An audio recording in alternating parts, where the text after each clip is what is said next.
ईमानदारों के सम्मेलन में लेखक हैं हरिशंकर परसाई। इनके द्वारा लिखित यह एक व्यंग रचना है। इससे ईमानदार लोगों की बेईमानी उजागर हुई है। एक दिन लेखक को एक पत्र आता है। लेखक इसे देखकर आश्चर्यचकित होते हैं। उस पत्र में लिखा था कि वे इस नगर में एक ईमानदारों का सम्मेलन आयोजित कर रहे हैं। लेखक इस सम्मेलन का उद्घाटन करें क्योंकि वे इस देश के सबसे ईमानदार व्यक्ति हैं और लेखक के आगमन से नए ईमानदार अधिक प्रेरित होंगे और उनसे प्रेरणा प्राप्त करके और अधिक लोग ईमानदार बनेंगे। लेकिन लेखक ने ईमानदार होने जैसी कोई काम नहीं किया था। लेखक का ईमानदारी से कोई लेना देना नहीं था। लेखक का जाना जब जरूरी हो ही गया, ईमानदारी उन पर जबरदस्ती लद ही गई और उन्हें जबरदस्ती ईमानदार बना ही दिया गया, तो उन्होंने बेईमानी करने की योजना बनाना शुरू कर दी। क्योंकि उनका मानना है कि जो सबसे बड़ा ईमानदार होता है वह किसी पर भरोसा नहीं करता है। अर्थात जो सबसे बड़ा ईमानदार माना जाता है वो सबसे बड़ा बेईमान भी होता है। और लेखक ने बेईमानी का काम योजना बनाना शुरू कर दी। वे कहते हैं कि दूसरे दर्जे में जाकर पहले दर्जे का किराया लेने से 150 रुपए बचते थे। रेलवे स्टेशन पर लेखक का स्वागत किया गया। कई फूल मालाएं पहनाई गई। तो लेखक ने सोचा कि अगर कोई माली होता तो उसे बेच लेता, कुछ पैसे बन जाते। सम्मेलन का उद्घाटन शानदार हुआ। लेखक ने 1 घंटे तक भाषण दिया। सम्मेलन के बाद लेखक की चप्पल चोरी हो गई थी। चप्पलों को चोरी करने वाला व्यक्ति आकर लेखक को ही सुझाव दे रहा था कि चप्पल कैसे रखना चाहिए, और वह बताता है कि जब भी ऐसे सार्वजनिक स्थानों पर चप्पल उतारते हैं, दोनों पैर एक साथ नहीं उतारना चाहिए। एक चप्पल इधर तो दूसरी चप्पल दूसरी तरफ उतारना चाहिए, जिससे चोरी नहीं होती। रात में सम्मेलन से वापस आकर देखा तो होटल के कमरे से एक चादर गायब थी। दूसरे दिन 2 और चादर गायब थी। कुल 3 चादरें चली गई थी। और इसके अगले दिन सम्मेलन में जाना था तो देखा धूप का चश्मा कहीं नहीं था, जबकि लेखक ने उसे टेबल पर ही रखा था। अब धूप का चश्मा चोरी करने वाला चश्मा पहने लेखक से बातें कर रहा था। लेखक पहचान गए अपना चश्मा, क्योंकि उनका चश्मा मोटे फ्रेम का था। तीसरे दिन कमरे से कंबल गायब था। इससे परेशान होकर लेखक अपने सिर के नीचे पहनने के कपड़े सिरहाने दबाकर सो गए। चौथे दिन ताला भी गायब था। लेखक सोचने लगे कि मेरा सारा सामान चला गया है, अब केवल मैं बचा हूं। अगर रुका तो मैं ही चुरा लिया जाऊंगा। इस तरह लेखक ने ईमानदार लोगों की बेईमानी का खुलासा किया है और व्यंग की यही सुंदरता भी है। तो यहाँ हम देखते हैं कि यह सारांश यहाँ पूरा होता है। और विशेषता इस प्रकार है कि जैसे यह एक व्यंग्यात्मक कहानी है, तो हम देखते हैं कि व्यंग में एक उद्देश्य होता है कि वह किसी सच्ची घटना पर, सच्चाई पर हास्य करके लक्ष्य साधना चाहते हैं कि हल्के फूल के माध्यम से, हंसी मजाक से एक गंभीर समस्या का समाधान हो जाए। और जिस व्यक्ति के बारे में, जिस घटना के बारे में, जिस पद के बारे में, जिस भाव के बारे में वे कहना चाह रहे हैं, वह व्यक्ति तक बहुत ही हल्के अंदाज में पहुंच जाए और वह सुधर जाए। तो इस प्रकार यह विशेषता, इसी प्रकार हम देखते हैं कि एक सामान्य आदत के ऊपर लेखक ने चर्चा की है। और इस कहानी में सबसे बड़ी सुंदरता यह है कि लेखक ने स्वयं को बेईमान बताया है। अर्थात उन्होंने इस बात की विशेष ध्यान रखा है कि उनके इस कहानी से किसी व्यक्ति विशेष को बुरा न लगे और अपने आप को बेईमान बताकर वे अन्य बेईमानों की बेईमानी को उजागर कर रहे हैं। और यह बहुत ही हास्यात्मक और तगड़ा कटाक्ष करने वाली कहानी है। तो इस प्रकार हम देखते हैं कि इस ईमानदारों के सम्मेलन में लेख का कहानी का सारांश और विशेषता पूरी होती है। अब हम आगे बढ़ते हैं।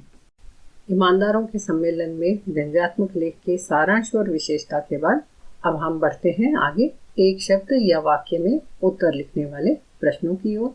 और यह प्रश्न जो है यह प्रश्न पत्र में आपका सबसे पहला प्रश्न होता है, जिसमें पूरी किताब के अलग अलग पाठों से आपको 10 प्रश्न दिए जाएंगे जो एक एक अंक के होते हैं और उनका उत्तर आपको एक शब्द में ही लिखना चाहिए जैसा कि आदेश दिया जाता है। अगर एक शब्द में लिखने से उत्तर पूरा होता है तो वाक्य लिखने की जरूरत नहीं है, और अगर एक शब्द में उत्तर पूरा नहीं होता है तो वाक्यांश भी लिख सकते हैं और वाक्य भी लिख सकते हैं। तो यहाँ आप देख रहे हैं पहला प्रश्न है, लेखक परसाई जी को कहाँ ठहराया गया था? उत्तर है होटल। लेखक दूसरे दर्जे से क्यों सफर करना चाहते थे? 150 रुपए बचाने के लिए। तो यहाँ पर आप देख रहे हैं कि दूसरे प्रश्न का उत्तर एक वाक्य में ही पूरा होता है। अगला प्रश्न है, हरिशंकर परसाई जी ने सम्मेलन में क्यों भाग लिया? इसी प्रश्न को दूसरे तरह से बनाया जा सकता है कि परसाई जी को सम्मेलन में क्यों बुलाया गया था? उत्तर है ईमानदार समझकर सम्मेलन के उद्घाटन के लिए। सम्मेलन में लेखक के भाग लेने से किन किन को प्रेरणा मिल सकती थी? ईमानदार या उदीयमान ईमानदारों को बड़ी प्रेरणा मिल सकती थी। लेखक पहनने के कपड़े कहाँ पर दबाकर सोए थे? उत्तर है सिरहाने। लेखक ने धूप का चश्मा कहाँ रखा था? टेबल पर। लेखक की चप्पलें किसने पहनी थी? उत्तर है डेलीगेट। स्वागत समिति के मंत्री किसको डांटने लगे? उत्तर है कार्यकर्ता। ब्रीफकेस में क्या था? कागजात। तीसरे दिन लेखक के कमरे से क्या गायब था? कंबल। चप्पलों की चोरी होने पर ईमानदार डेलीगेट ने क्या सुझाव दिया? चप्पलें एक जगह नहीं उतारना चाहिए। लेखक ने कमरा छोड़कर जाने का निर्णय क्यों लिया? बहुत ज्यादा चोरियां होने लगी थी। स्टेशन पर लेखक को कितनी फूल मालाएं पहनाई गई? 10। लेखक के अनुसार सच्चा ईमानदार सबको क्या मानता है? उत्तर है बेईमान। तो इस प्रकार आप देख रहे हैं कि ये प्रश्न हैं जिनके उत्तर इस प्रकार से दिए जाएंगे, और ये प्रश्नों और उत्तर जो आपके लिए तैयार किए गए हैं ये केवल एक अंकीय प्रश्न उत्तर लिखने के लिए ही आपको सहायता नहीं करेंगे, बल्कि सारांश लिखने में भी आप इन एक अंकीय प्रश्नों और उनके उत्तरों को याद रख के बहुत अच्छी तरीके से सारांश, ससंदर्भ व्याख्या या टिप्पणी लिख सकते हैं। तो यहाँ आप देख रहे हैं कि जितने अधिक से अधिक प्रश्न हो सकते थे आपके लिए तैयार किए गए हैं, उनके उत्तर भी दिए हैं। तो यहाँ एक अंकीय प्रश्नमाला पूरी होती है। अब हम आगे बढ़ते हैं प्रश्न 2 की ओर, जो है ससंदर्भ व्याख्या कीजिए। कोई दो प्रश्न होंगे आपको 7-7 अंक के। दूसरा प्रश्न होगा 14 मार्क्स का। तो प्रश्न पत्र में आपके लिए यह दूसरा प्रश्न होता है जो टेक्स्ट बुक से आता है। यहाँ पर ईमानदारी के सम्मेलन में से एक वाक्य दिया गया है जिसकी हम व्याख्या किस प्रकार की जाएगी, फॉर्मेट क्या होगा वह देखेंगे। तो पहला प्रश्न है, जब ईमानदारी लधी गई तो मैं गया, लेकिन हल्फिया कहता हूँ कि ईमानदारी के लिए नहीं गया था। तो इसके बाद हम देखते हैं फॉर्मेट में सबसे पहले बिंदु आता है संकेत। तो आप जब 3 प्रश्न दिए गए हैं, 3 में से 2 प्रश्न करना है, तो स्पष्ट रूप से समझ में आने के लिए हमें संकेत लिखना होता है। तो यहाँ देख रहे हैं कि पहले 2 शब्द लिखे गए हैं, बीच में खाली स्थान छोड़कर अंतिम शब्द लिखे गए हैं, जिससे स्पष्ट समझ में आता है कि आप कौन से प्रश्न का उत्तर पहले कर रहे हैं। प्रसंग है, यह गद्यांश पाठ्य पुस्तक गद्य विश्लेषण में संकलित व्यंग ईमानदारों के सम्मेलन से लिया गया है। इसके लेखक हरिशंकर परसाई हैं। संदर्भ है कि यह जो वाक्य है कौन बोल रहा है, किससे बोल रहा है। तो लेखक अपने विषय में पाठकों से कह रहे हैं। अब हम देखेंगे व्याख्या। लेखक को ईमानदार सम्मेलन की अध्यक्षता के लिए बुलावा आता है कि वे प्रसिद्ध ईमानदार हैं, जिससे अन्य लोगों को ईमानदारी की प्रेरणा मिलेगी। लेखक सोचते हैं कि मुझे जबरदस्ती ही ईमानदार बनाया जा रहा है, तो जाना ही पड़ा। लेकिन मैं ईमानदार नहीं हूँ। तभी समझ गए कि इस सम्मेलन में ऊंचे दर्जे की बेईमानी होगी और उन्होंने भी बेईमानी करने की पूरी योजना बना ली कि फर्स्ट क्लास का किराया लेकर सेकंड क्लास में जाऊंगा, मुफ्त के चाय नाश्ते के पैसे की बचत होगी आदि। और तो और यह भी करारा व्यंग है कि ईमानदार बेईमानी न करे तो उसकी कोई इज्जत नहीं रहती है। तो इस प्रकार आप देखते हैं कि कैसे हमने जो वाक्य दिया गया है उसके आगे पीछे के संदर्भ के द्वारा व्याख्या की है। विशेषता देखते हैं कि यह एक उत्तम दर्जे का व्यंग है, क्योंकि लेखक ने स्वयं को ही टारगेट किया है, जिससे वह हर बात को बहुत साफ साफ पाठकों के सामने रख सके हैं। हल्फिया शब्द का अर्थ है स्पष्ट कहना, दृढ़ता से कहना। तो यह हुआ आपका पहला ससंदर्भ व्याख्या। अब हम अगले की ओर बढ़ते हैं। अब हम दूसरा ससंदर्भ व्याख्या देखते हैं। प्रश्न है, सच्चा ईमानदार वह होता है जो सबको बेईमान मान कर चले। संकेत देख रहे हैं आप, प्रसंग पूर्वत रहेगा। संदर्भ है, लेखक सच्चे बेईमानों के विषय में कह रहे हैं कि ईमानदार का चोंगा पहनने वाले भी बेईमान ही होते हैं। व्याख्या है, जैसा लेखक अपने आप को ईमानदार नहीं होने का प्रमाणित करते हुए कहते हैं कि मुझे जबरदस्ती ईमानदार बना रहे हैं, सच्चा ईमानदार अपने आप को छोड़कर सभी दूसरों को बेईमान माने, दूसरों पर शक करे। आयोजकों को कहते हैं कि होटल के कमरे के तालों का उन्हें भरोसा नहीं था और वे अपने ताले लाएंगे, जबकि सम्मेलन ईमानदारों का था। मतलब यह है कि कोई भी ईमानदार नहीं है। जिसे सबसे महान ईमानदार मानते हैं वे ही सबसे बड़े बेईमान होते हैं। लेखक का धूप का चश्मा, चप्पलें चोरी हो गई और वहीं चोरी की गई चीजें लोग पहनकर उन्हें समझाने आए थे। ईमानदारों के समूह में सभी बड़े बड़े बेईमान जमा थे। इसलिए लेखक ने कहा कि ईमानदार वह होता है जो सबको बेईमान मान कर चले, जबकि माना जाता है कि हम जैसे होते हैं वैसा ही दूसरों को भी मानते हैं।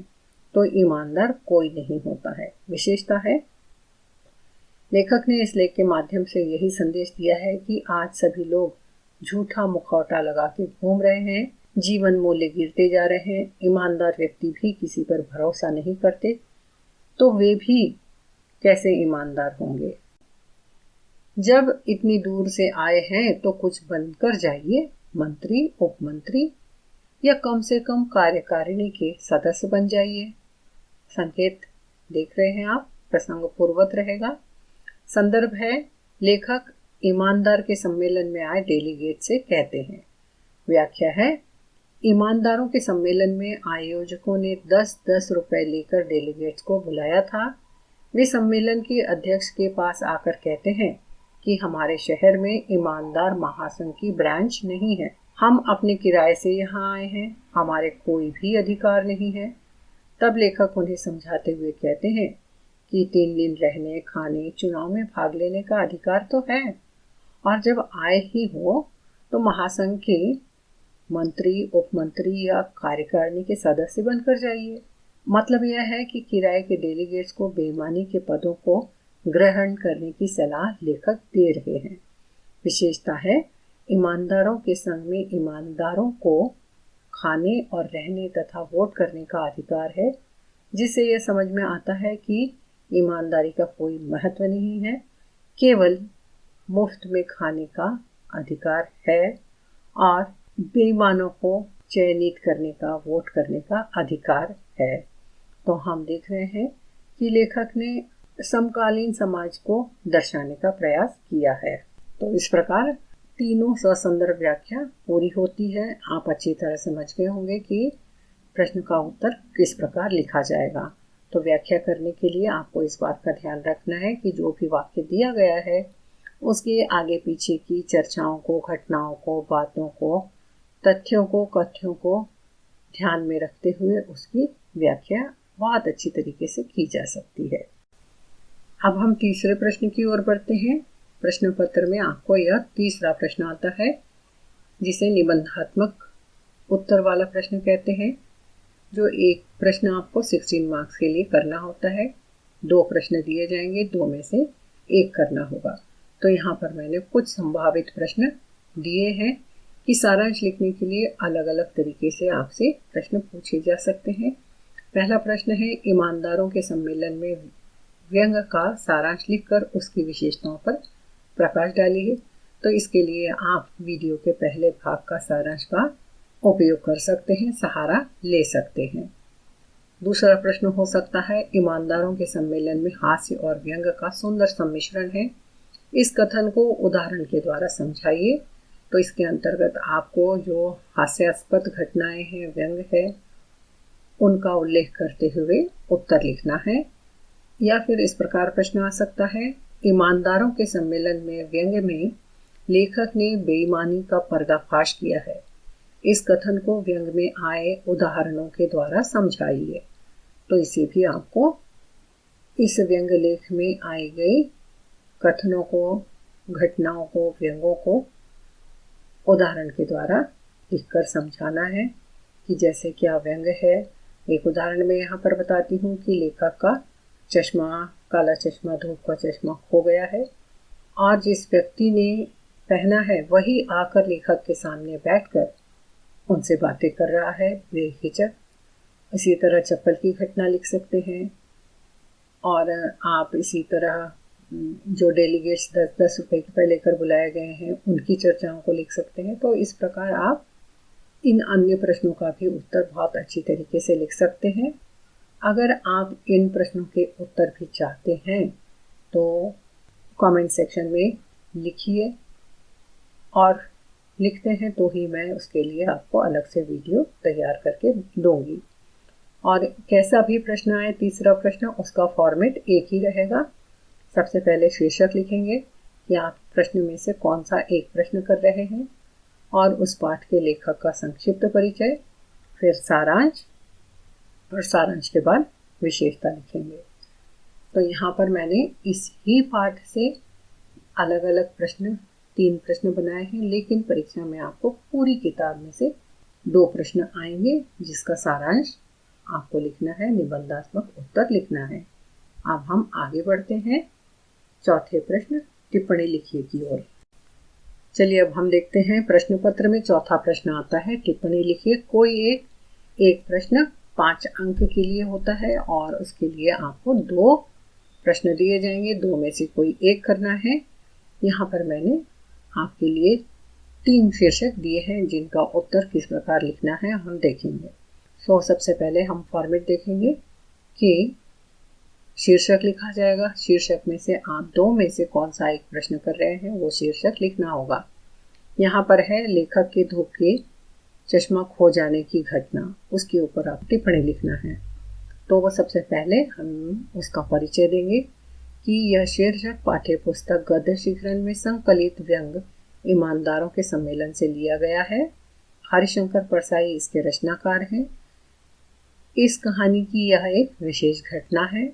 और उसके बाद हम वह चश्मा चोरी जाने वाली घटना को लिखेंगे जो इस प्रकार है। लेखक ईमानदारों के सम्मेलन में अध्यक्ष बनकर गए हैं। ईमानदारों के सम्मेलन में खूब बेईमानी और एक दूसरे की चीजें खूब चुराई जा रही है और बिना किसी शर्म के लोग वे चोरी की गई वस्तुएं उनके मालिक के सामने पहनकर घूम रहे हैं। लेखक का धूप का चश्मा कहीं खो गया है। आसपास यह बात हर जगह फैल गई। इस बीच एक सज्जन लेखक के पास आए और बोले, बड़ी चोरियां हो रही है, देखिए आपका धूप का चश्मा ही चला गया। लेखक ने ध्यान से देखा तो वे सज्जन उनका ही धूप का चश्मा पहने हुए थे। लेखक ये बताना चाहते हैं कि ईमानदारों के सम्मेलन में हर तरह की बेईमानी खुलेआम हो रही है। इसमें लेखक के धूप का चश्मा भी चोरी चला गया, लेकिन वे कार्यक्रम की अध्यक्षता कर रहे थे, इसलिए उन्हें दूसरा चश्मा खरीद दिया गया। और अब हम अगले 2 शीर्षकों की चर्चा कर लेते हैं। दूसरा है मंत्री तथा कार्यकर्ताओं के बीच वार्तालाप। तो पहले प्रश्न की तरह ही हम इसका परिचय देंगे कि यह पाठ्य पुस्तक गद्य शिखरण में संकलित व्यंग ईमानदारों के सम्मेलन में से लिया गया है। हरिशंकर परसाई रचनाकार हैं। और इस कहानी की यह एक विशेष घटना है। तो हम देखते हैं वह उत्तर इस प्रकार है टिप्पणी का कि मंत्री कार्यकर्ताओं को डांटने लगे, तुम लोग क्या करते हो? तुम्हारी ड्यूटी यहाँ है, तुम्हारे रहते चोरियां हो रही है। यह ईमानदार सम्मेलन है। बाहर यह चोरी की बात फैली तो कितनी बदनामी होगी। कार्यकर्ताओं ने कहा, हम क्या करें? अगर सम्मानीय डेलीगेट यहाँ वहाँ जाएं तो क्या हम उन्हें रोक सकते हैं? तब मंत्री ने गुस्से से कहा, मैं पुलिस को बुलाकर यहाँ सबकी तलाशी करवाता हूँ। तब अध्यक्ष महोदय ने कहा कि ईमानदारों के सम्मेलन में पुलिस को बुलाना ठीक नहीं है, ऐसा मत कीजिए। तो यह हो गया दूसरा विषय शीर्षक, और तीसरा शीर्षक है सम्मेलन में लेखक के अनुभव। परिचय वैसा ही रहेगा। अब हम सीधे टिप्पणी देखते हैं कि सम्मेलन में शानदार उद्घाटन के बाद लेखक की चप्पलों की अदला बदली हो गई। लेखक ने देखा कि बिस्तर की चादर भी गायब है। अगले दिन उन्होंने देखा कि 2 और चादरें होटल के कमरे से गायब थीं। इसी दौरान उनका धूप का चश्मा भी खो गया। बाद में उन्होंने एक सज्जन व्यक्ति के पास देखा। सम्मेलन के तीसरे दिन उनका कंबल भी गायब था। अगले दिन लेखक रात को पहनने के कपड़े सिरहाने दबाए और नई चप्पलें तथा शेविंग के डिब्बे को बिस्तर के नीचे दबाया। अगले दिन ताला चोरी हो गया। तब लेखक ने तय किया कि जल्दी से उस जगह को खाली करना चाहिए, वरना वे भी चोरी हो जाएंगे। तो इस प्रकार हम देखते हैं कि ये चौथे प्रश्न का उत्तर भी यहाँ पर पूरा होता है। साथ ही ईमानदारों के सम्मेलन में जो व्यंग लेख है उस पर प्रस्तुत की गई पाठ्य सामग्री भी पूरी होती है।